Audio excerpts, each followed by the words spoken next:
Hey, this Judgment Awaits with 3dayrespawn.com, and I am playing Dropzone on Modern Warfare 3. It's part of one of the community playlists, so it's a newer type, and I decided to give it a try, and I thought I'd post a video so you can see what it's all about. This game type is nuts, and there are a lot of exciting things, so I'll tell you about them and give you some idea of how it goes out. But if you've ever played Headquarters, it's similar to that in that you have to control an area. Now the difference is the areas are outside, so it's easy to get hit with a grenade and all sorts of other things and whatnot. The other difference is if you control the area, or regardless, there's a care package that drops every 15 seconds. I think 15 seconds. And if you're the one controlling it, you'd say friendly care package, so that means it's easier to pick up. And if you're not controlling it and you take it over, then it's a red care package, and it's a lot harder to take. And you know, everybody's always rushing at this spot and everything like that, so it's pretty hard to pick up a care package in general, let alone an enemy one. But that's basically it. Now these care packages, like I said, come every 15 seconds or so, and the drop zone spots switch every minute. So if you've read Call of Duty Elite, it says every 2 minutes, but it's every minute. And here I pick up a Juggernaut suit, and I have no idea what I'm doing with it. I tried to pick up a assault rifle, but it wouldn't let me pick up an assault rifle on the ground. So the good thing about this is, though, you know, I'm getting torn up, but it's distracting the other team. They were focusing on me instead of going for the objective, so hopefully that helped my team out a little bit, even though I did horrible with that. Now, I played this game probably about 5 times, and that was about enough for me. It was fun, different, and exciting, but it's just a little too crazy for me.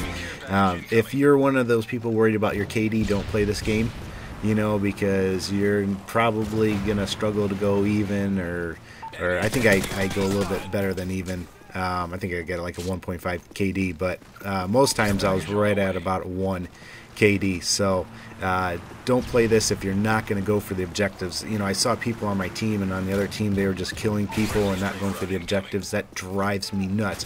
Go for the objectives. You know, if you're going to play these type of games, don't do it to pad your KD.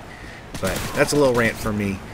Here's what I found out, though, when you're playing this. Don't worry about always getting the care packages. I mean, if everybody's running for the care packages, you're not going to be able to defend the area. So you've got to have people that are watching the area and watching out, and some people getting the packages, obviously, because there are some game changers. Stealth bombers, helicopters, you know, payloads, AC-130s, you know, off-spray gunners. Those things will really increase your chances and everything like that. But right now I'm not worrying about the care packages. I'm just trying to hold this side. Alright, so make sure you have some people on your team that are holding an area and just watching for people coming in instead of going for those packages. Another thing that you'll find if you're playing this, nobody talks at all. In all the games I was playing, nobody said anything. There was no communication. So bring some friends in here, and I'm sure you'll do quite well. You can get a team that communicates. Now, let me give you some advice, and take it or leave it, because like I said, I've only played this a few times, but on classes and perks and whatnot, you want something fast so you can get to the different drop zone areas. So I'd start off with a shotgun. I figured it'd be good for rushing these spawns and just being able to kill people, but it was pretty limited, especially when you're trying to defend an area. So I wouldn't go with the shotgun. I went with an SMG, so you know, it's faster, and you can really spew out the bullets and take out a lot of people. Assault rifle would probably do pretty well too.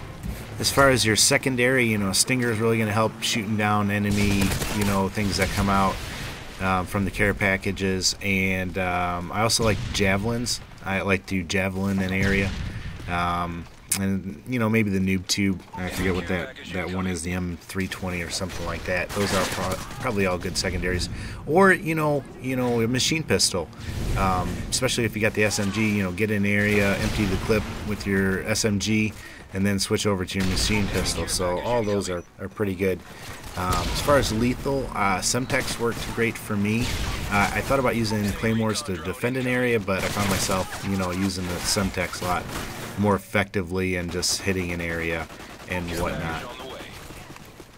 Semtex will really come in handy too, because a lot of people run the riot shield in this. If I would have had C4, that would have been really fun, and I would have used that, but I didn't have that unlocked.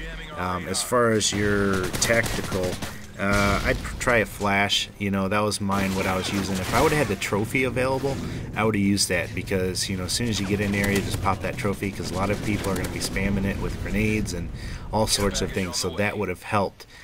So definitely try out that trophy system.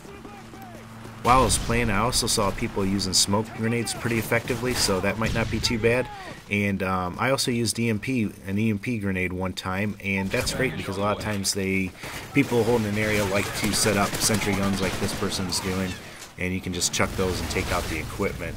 As far as perks, I personally use Blind Eye for my #1 perk, just for when people were calling in Predator missiles or their aircraft and whatnot that came out. Sleight of Hand would be really helpful. Extreme Conditioning, you know, help you get into an area. I could see using those. Second perk, I use Blast Shield, just because there are so many people spamming an area with grenades. Now, if you had the trophy system, maybe you wouldn't need it. I got Blast Shield Pro, though, in like one game playing this. It was amazing. Other than that, I might use Overkill, or, you know, just so I could run with a Riot Shield and maybe something else paired with it. But probably Blast Shield would be your best choice. And my third, I used Sitrep. Steady Aim Marksman might be nice in this as well, but Sitrep's going to let you see. A lot of people are throwing Bouncing Betties and Claymores down to help hold an area, so that's my take on it. Let me know what you think. Let me know what you found that have worked well for you, because obviously I'm a noob playing this and could use some help. Saw a couple interesting tweets concerning Call of Duty. MW3 updates sent out one saying that they are releasing an update to the spawn system, and they're going to be removing the revenge spawns. So I thought that was pretty interesting. It'll be interesting to see how the spawns change, because they are horrible in this game. The worst ever I've ever seen. Drives me nuts. You know, I don't think I've ever rage quit, but I've come close to doing that just because of how crazy the spawns are. Other than that, I heard Robert Bowling drop the ban hammer, or, you know, whoever does that. So all the people doing the prestige token glitch, I heard they got a 2-day suspension and their stats reset. I personally would like to see something a little bit harder, but, you know, that's just me, and I'm kind of prudish and whatnot. Let me know what you think, though, if you thought that was, you know, what they deserved, or if you thought it was baloney or whatever. I'm just curious. But back to Dropzone. As you can see, I am dying a lot. I think I ended up 29 and 20 or something like that. But I got a lot of points playing these games, and, you know, don't worry about your kill-death ratio when you're playing these types of games. Get in the areas and hold them, because you're going to get like 20 points a second being in there in that red clouded area. So that's going to rank you up a lot faster and get you a lot more points than worrying about kills. You know, when you're only getting 50 points a kill, you know, that's only 2.5 seconds being in there. So definitely go for the objectives and hold them. My only real gripe with this game mode is that it's really hard to distinguish who's your enemy and who's your friendly, especially with that red smoke. You know, I kept getting killed by people that I thought were friendly. But that was my only real gripe. If you're one of those people that likes unlocking all your titles and everything like that, and you've been having trouble getting the care package dropping on somebody and killing them, an enemy, play this game, because I guarantee you'll get it. If you control the area and an enemy comes in and he's hit by a care package, you are actually going to get that title. So, but here's the end of the game. And before it ends, I just want to talk to you about New Year's resolutions and how yours are going. Did you set them? Are you following them? Are you doing okay? Have you quit them already? I challenged you in the last video to be reading your Bible, so I'm just curious how you're doing in that, and if you've seen any changes in your spiritual walk as a result. So let me know. But there it is, 29, 8, and 20. And I'm at the top, mostly because I was holding areas and everything like that. So, as always, though, take care and God bless. Love to hear some feedback on this vid.